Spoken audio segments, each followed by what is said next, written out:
Hi, hello everyone. Namaskara ಎಲ್ರಿಗೂ. I hope you all doing great and welcome back. So ಇನ್ನೊಂದು simple strategical video ಜೊತೆ ನಾನು ಇಲ್ಲಿದ್ದೀನಿ and we are going to discuss about how to read NCERT actively. So ತುಂಬ ಜನ passive ಆಗಿ ಓದ್ತಾ ಇರ್ತೀರಾ. ತುಂಬ ಜನರಿಗೆ ಇನ್ನೂ ಕೂಡ ರೈಟ್ ವೇ ಯಾವುದು ಓದೋದಕ್ಕೆ NCERTಯನ್ನು. So why they have given lot of margins. Negative space ಕೊಟ್ಟಿದ್ದಾರೆ, ಅದನ್ನು ನೀವು ಪಾಸಿಟಿವ್ ಮಾಡ್ಕೊಬೇಕು. ಅದನ್ನು ಕಂಪ್ಲೀಟ್ ಆಗಿ ಈ ಸೆಷನಲ್ಲಿ ತಿಳ್ಕೊಳ್ಳೋಣ. 90% of students read NCERT the wrong way.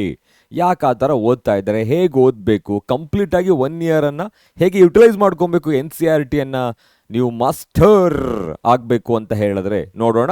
So here it is the first thing, the problems, the story book mode. ತುಂಬ ಜನ ಈ ತಪ್ಪು ಮಾಡ್ತೀರಾ. ಒಂದು ಸಲ ಟೆಕ್ಸ್ಟ್ ಬುಕ್ಕನ್ನು ಕಂಪ್ಲೀಟಾಗಿ ಓದ್ಬಿಟ್ರೆ ನಾನು NCERTಯನ್ನು ಕಂಪ್ಲೀಟಾಗಿ ಓದಿದ್ದೀನಿ ಅಂತ ಅನ್ಕೊಂಡ್ಬಿಡ್ತೀರಾ. See here, most students read NCERT like a story book start to end just once. ಒಂದ್ಸಲ ಓದಿದ್ರೆ ಸಾಕಾಗಲ್ಲ ಅಪ್ಪ. ಒಂದ್ಸಲ ಓದೋದು ಅರ್ಥ ಆಗೋದಕ್ಕೆ ಸಿಂಪಲ್ ಆಗಿರೋ ಸ್ಟೋರಿ ಬುಕ್ ಅದು.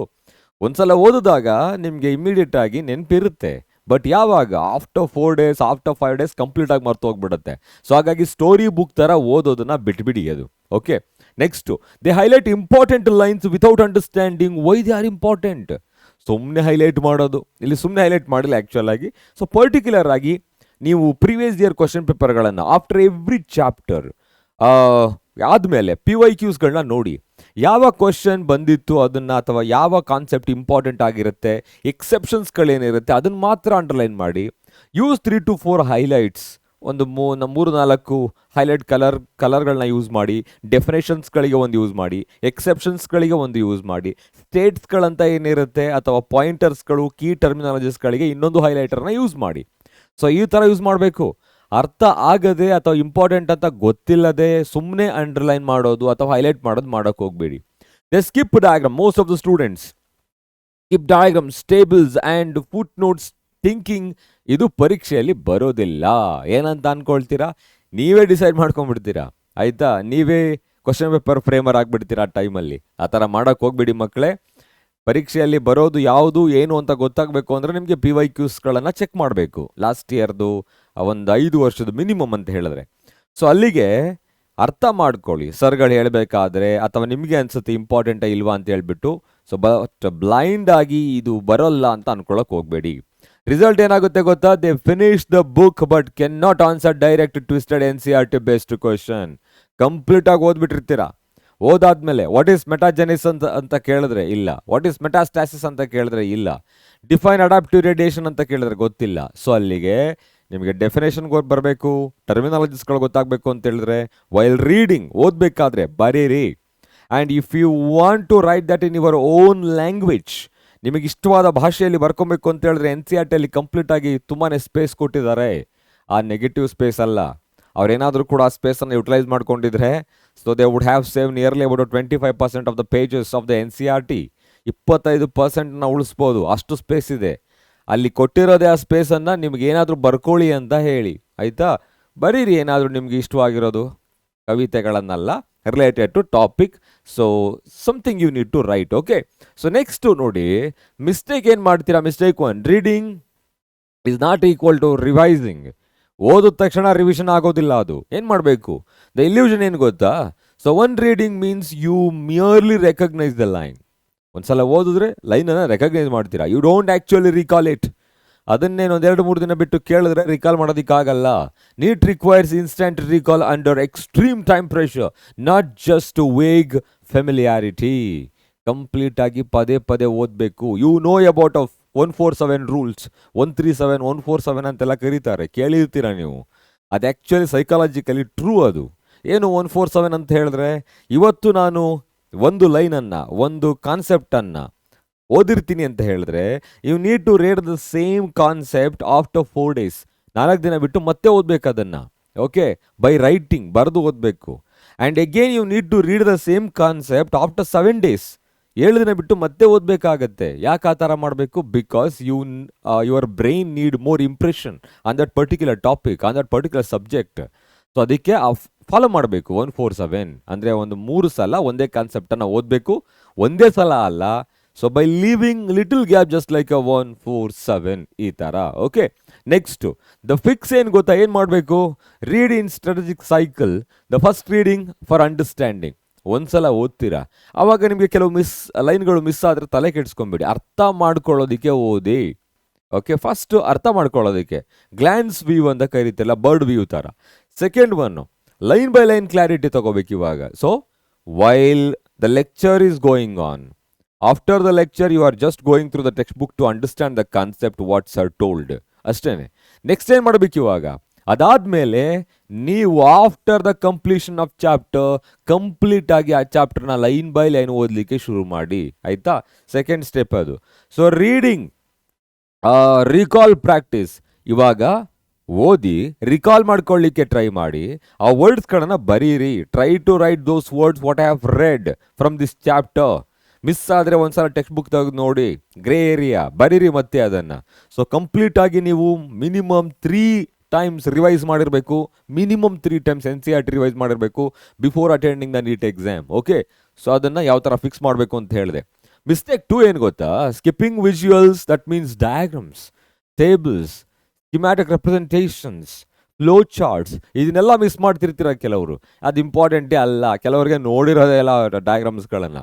So 15 to 20% of biology questions come directly from diagrams, flow chart and tables. ತುಂಬ ಸಲ ಕೇಳ್ತಾರೆ, ಬಯೋಮಾಲಿಕ್ಯೂಲ್ಸ್ ಎಲ್ಲ ಅಷ್ಟೊಂದೆಲ್ಲ ಟೇಬಲ್ ಇದೆ, ಒಂದು ಟೇಬಲ್ ಕಂಪಲ್ಸರಿ ಕೇಳ್ತಾರೆ, ಫ್ಲೋ ಚಾರ್ಟ್ಗಳಿರುತ್ತೆ ಕಂಪಲ್ಸರಿ, ನೀವು ಓದಬೇಕಾಗತ್ತೆ. So don't miss visuals. Next students habitually skip labelling diagrams, like ಅದು ಹ್ಯೂಮನ್ ಬ್ರೈನ್ ಆಗ್ಬೋದು, ನೆಫ್ರಾನ್ ಆಗ್ಬೋದು, flower structure, or it may be the pollen grain or the embryo sac, anything. ಲೇಬಲ್ಗಳನ್ನ miss ಮಾಡೋಕ್ಕೆ ಹೋಗಬೇಡಿ, ಯಾಕೆಂದರೆ ಆ ಬೇಸಿಸ್ ಮೇಲೆ ನಿಮಗೆ ಕಾನ್ಸೆಪ್ಟ್ ಅರ್ಥ ಆಗೋದು.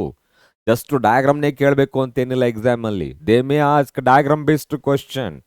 If you know the diagram, if you know the label, if you know the function, you can easily answer ಮಾಡಬಹುದು. So redraw every diagram by hand at least twice to build visual memory. Memory ಅನ್ನೋದು create ಆಗೋದು ಒಂದು ನಾವು vision ಇಂದ, ಇನ್ನೊಂದು act ಮಾಡೋದ್ರಿಂದ create ಆಗೋ memory ಏನಿರುತ್ತೆ, that memory is usually long lasting. ನಾವು ಅದಕ್ಕೆ ಹೇಳೋದು ನೋಡಿ ಕಲಿ ಮಾಡಿ ಕಲಿ ಅಂತ. ಮಾಡಿ ಕಲಿ ಅನ್ನೋದು ಬರಿಬೇಕಾಗಿರುತ್ತೆ. Okay, you need to redraw everything once again, ಬರಿಬೇಕಾಗುತ್ತೆ. ಟ್ರೀಟ್ NCERT ಟೇಬಲ್ ಲೈಕ್ ಯಾವುದು ಬ್ಲಡ್ ಗ್ರೂಪ್ ಆಗ್ಬೋದು, ಹಾರ್ಮೋನ್ಸ್ ಆಗ್ಬೋದು, ಅಥವಾ ಟ್ಯಾಬ್ಯುಲರ್ ಕಾಲಮ್ ಪ್ರೋಟೀನ್ ಫಂಕ್ಷನ್ಸ್ಗಳಾಗಬಹುದು, ಮೆಟಬಾಲಿಸಮ್ ಅಲ್ಲಿ ನಾವು ಸೆಕೆಂಡರಿ ಮೆಟಬಲೈಟ್ಸ್ಗಳು ತಿಳ್ಕೋಬೇಕು. ಡೈರೆಕ್ಟ್ MCQ ಗೋಲ್ಡ್ ಮೈನ್ಸ್ ಅಲ್ಲಿ ಬಂದೇ ಬರುತ್ತೆ ಅಂತ, ಆಯಿತಾ. Next mistake 3 skimming lines. ಏನು ಮಾಡ್ತೀರಾ ಗೊತ್ತಾ, missed details. Skimming misses the tricky hidden one liners that need exam absolutely loves twist into confusing option. ಕೆಲವು ಇರುತ್ತೆ ಲೈನ್ಸ್ಗಳು, ಎಕ್ಸೆಪ್ಷನ್ಸ್ಗಳು. ಸೊ ಇಲ್ಲಿದೆ ನೋಡಿ, ಈಗ ಟ್ರಿಕಿ ವರ್ಡ್ಸ್ ಲೈಕ್ ಎಕ್ಸೆಪ್ಟ್ ಆಗ್ಬೋದು, not, only. So easily missed but completely change the answer. ಈಗ ನಾವು ಓದಿರ್ತೀವಿ bio macro molecules acid insoluble pool, they contain lipid, but lipid is not a polymer. Why? Exception ಅದು ಬರ್ಕೊಬೇಕು ಒಂದು ಕಡೆ. All enzymes are proteins, exception ribozyme ಬರುತ್ತೆ, exception ಒಂದು ಕಡೆ ಬರ್ಕೊಬೇಕು. ಈ ಥರ ಎಕ್ಸೆಪ್ಷನ್ಸ್ಗಳಿಗೆ ಒಂದು ಸಪ್ರೇಟ್ ಆಗಿ ನಿಮ್ಮ ನೋಟ್ಬುಕ್ಕಲ್ಲೇ ಒಂದು 10 pagesಗಳನ್ನು ಮಾರ್ಕ್ ಮಾಡಿ ಇಟ್ಕೊಳ್ಳಿ. ಎಕ್ಸೆಪ್ಷನ್ಸ್ ಎಲ್ಲೆಲ್ಲಿ ಎಕ್ಸೆಪ್ಷನ್ಸ್ಗಳನ್ನ ಲೆಕ್ಚರ್ ಕೇಳ್ತಾ ಇರ್ತೀರ ಆ ಟೈಮಲ್ಲಿ ಇಮಿಡಿಯೇಟ್ ಆಗಿ ಆ ಪೇಜ್ ಓಪನ್ ಮಾಡಿ ಎಕ್ಸೆಪ್ಷನ್ಗಳನ್ನ ಬರೆದುಬಿಡಿ. ಸೊ ಅದನ್ನು ನೀವು ರಿವಿಷನ್ ಥರ ಎಕ್ಸಾಮ್ ಟೈಮಲ್ಲಿ ಯೂಸ್ ಮಾಡ್ಕೊಬೋದು. Okay, so underline every exceptions, underline ಮಾಡ್ಕೊಳ್ಳಿ. ನೆಗೆಟಿವ್ ಸ್ಟೇಟ್ಮೆಂಟ್ಗಳನ್ನ ಅಂಡರ್ಲೈನ್ ಮಾಡಿ ಆ್ಯಂಡ್ ಯೂನಿಕ್ ಕೀವರ್ಡ್ಸ್ಗಳು. Create a separate 1-liner notebook. If you want you can keep a separate notebook, otherwise you can just make a partition in a same notebook. Partition ಮಾಡಿ ಬೇಕು ಅಂತ ಹೇಳಿದ್ರೆ partition ಮಾಡಿದ್ರೆ ಒಳ್ಳೇದೇ, ಆಯಿತಾ. ಸೊ ಅದಾದಮೇಲೆ ದ ಮಾಸ್ಟ್ರಿ ಸ್ಟ್ರಾಟಜಿ ಬಂದು read line by line, absolutely no skimming allowed. ಅಂದರೆ ಮೇಲ್ಭಾಗದಲ್ಲಿ ಹಾಗೆ ತೇಲಿಸ್ಕೊಂಡು ಹೋಗ್ಬಿಡೋದಲ್ಲ, ಲೈನ್ ಬೈ ಲೈನ್ ಓದಬೇಕಾಗುತ್ತೆ. So read every diagram and practice labelling them from memory. ಹಾಗೆ ಡ್ರಾ ಮಾಡಿ ಮತ್ತೆ ನೀವೇ ಲೇಬಲ್ ಮಾಡಬೇಕು. ಮಿಸ್ ಆದರೆ ನಂತರ ಕಂಪ್ಲೀಟಾಗಿ ಇನ್ನೊಂದ್ಸಲ ಡಯಾಗ್ರಾಮ್ ನೋಡಿ, ಇನ್ನೊಂದ್ಸಲ ಲೇಬಲ್ ಮಾಡಿ ಆ ಥರ. So note every table and exception in a dedicated revision notebook. ಸಪ್ರೇಟಾಗಿ ನೋಟ್ಬುಕ್ ಇಟ್ಟು ಅದರಲ್ಲಿ ಎಕ್ಸೆಪ್ಷನ್ಸ್ಗಳನ್ನು, ಇಂಪಾರ್ಟೆಂಟ್ ಯೂನಿಕ್ ಕೀವರ್ಡ್ಸ್ಗಳನ್ನ ಬರೀರಿ. 3 times revision before stepping into the NEET exam hall. 3 ಸಲ ಕಂಪ್ಲೀಟ್ ಆಗಿ ಓದಿರಬೇಕು. So most of you are thinking to take a drop, right? So ಅಲ್ಲಿಗೆ ನೀವು 6 time ಓದಬೇಕಾಗತ್ತೆ. ನೀವು ಆಲ್ರೆಡಿ 3 ಸಲ ಓದಿರ್ತೀರಾ, ಇಲ್ಲ 2 ಸಲ ಓದಿರ್ತೀರಾ. 2 ಸಲ ಓದಿರೋದಕ್ಕೆ ಆಗಿರಲ್ಲ ಅದು. ನೀವು ಇನ್ನೂ ಒಂದು ಸಲ 3 ಸಲ ಓದಿ ಖಂಡಿತ ನೀವು again you will get a MBBS seat. So converted tricky lines into the flashcards are active recall MCQ. ಇದಕ್ಕೆ ಟೈಮ್ ಇಲ್ಲ ಅಂತ ಹೇಳಿದ್ರೆ ನಿಮ್ಗೆ ಆನ್ಲೈನಲ್ಲಿ ಸಿಗುತ್ತೆ ಫ್ಲ್ಯಾಶ್ ಕಾರ್ಡ್ಸ್ಗಳು. ಬಟ್ ಅದನ್ನೆಲ್ಲ ಸರ್ಚ್ ಮಾಡಿಕೊಂಡು ಸಿಗದೇ ಇದ್ದಾಗ ಇನ್ನೂ ಹುಡುಕಿ ಕ್ರಿಯೇಟ್ ಮಾಡಿಕೊಂಡು ಮತ್ತೆ ಅದೆಲ್ಲ ತೊಂದರೆ ತಗೊಳಕ್ಕೆ ಹೋಗಬೇಡಿ. ಆರಾಮಾಗಿ ಓದಬೇಕು, ಅದು ಕೂಡ ಆ್ಯಕ್ಟಿವ್ ರೀಕಾಲ್ ಇರಲಿ, ಆಯಿತಾ? Next, NCERT is not read once book, it's a master it book. ಒಂದು ಸಲ ಓದೋದ್ರಾಗಲ್ಲ ಸರ್, ಅದ್ರ ಬಗ್ಗೆ ನಾವು ಕಂಪ್ಲೀಟಾಗಿ ಸ್ಟಡಿ ಮಾಡಬೇಕು. Okay, this is all about how to study NCERT. 90 to 95% students are reading NCERT ನೇ ರಾಂಗ್ ವೇ ಅನ್ನೋ ಕಾನ್ಸೆಪ್ಟ್. ಓಕೆ, ಮತ್ತೆ ಸಿಗೋಣ ನೆಕ್ಸ್ಟ್ ಸ್ಟ್ರಾಟಜಿ ವಿಡಿಯೋದಲ್ಲಿ. Till then take care, have a great day every one.